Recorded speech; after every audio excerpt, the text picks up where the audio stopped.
इस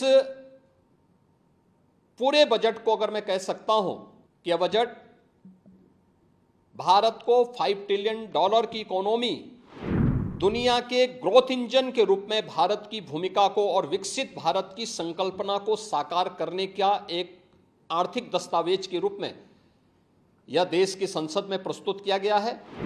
140 करोड़ जनता जनार्दन के लिए समर्पित, उनकी आशा, उनकी आकांक्षा और अमृतकाल के संकल्पों को पूरा करने वाले इस बजट के लिए मैं आदरणीय प्रधानमंत्री जी के प्रति आभार व्यक्त करता हूं। आदरणीय प्रधानमंत्री श्री नरेंद्र मोदी जी के मार्गदर्शन में देश की नई संसद में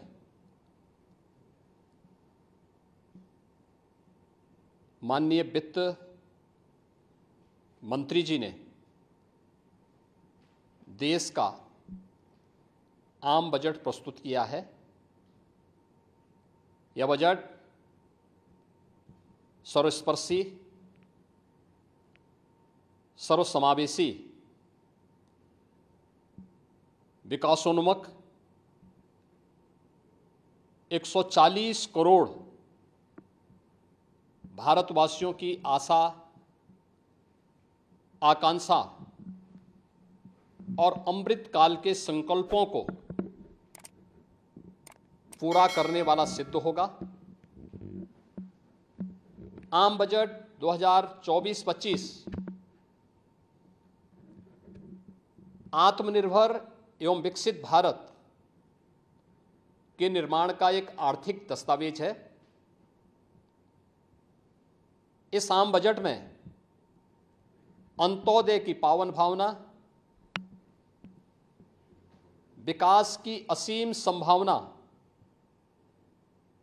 और नवोन्मेष की नवदृष्टि है। इस आम बजट में अन्नदाता किसानों की समृद्धि के लिए 1,52,000 करोड़ रुपए, कृषि और सहायक सेक्टर के लिए,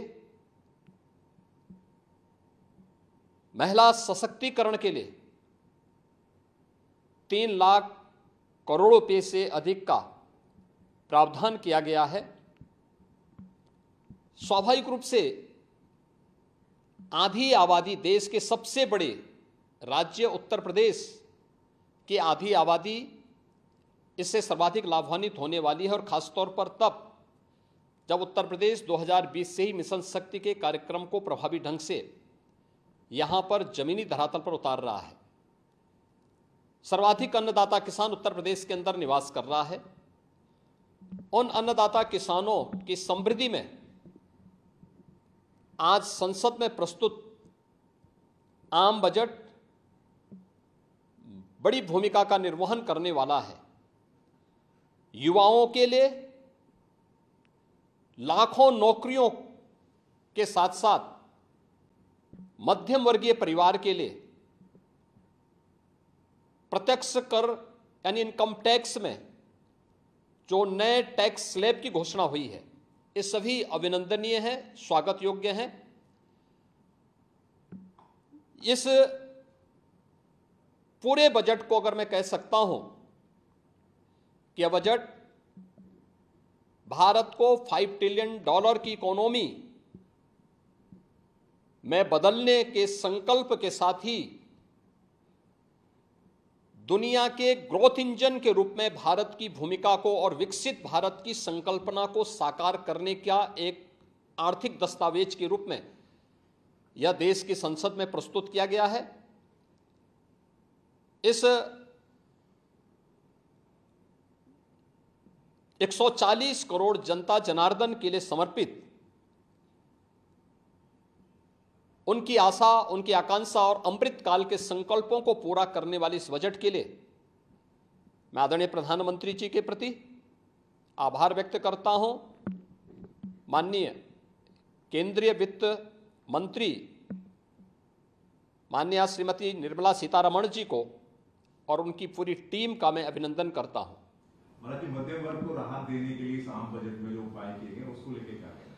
देखिए, मध्यम वर्गीय परिवार में टैक्स के बारे में सबसे बड़ी छूट आज उपलब्ध हुई है और ये लंबे वर्ष समय से ये मांग चली आ रही थी। 3 लाख तक के प्रत्यक्ष कर यानी इनकम टैक्स में कोई भी टैक्स नहीं लगेगा। इसके साथ साथ अन्य जो स्लैब भी दिए गए हैं वे काफ़ी राहत भरे हैं।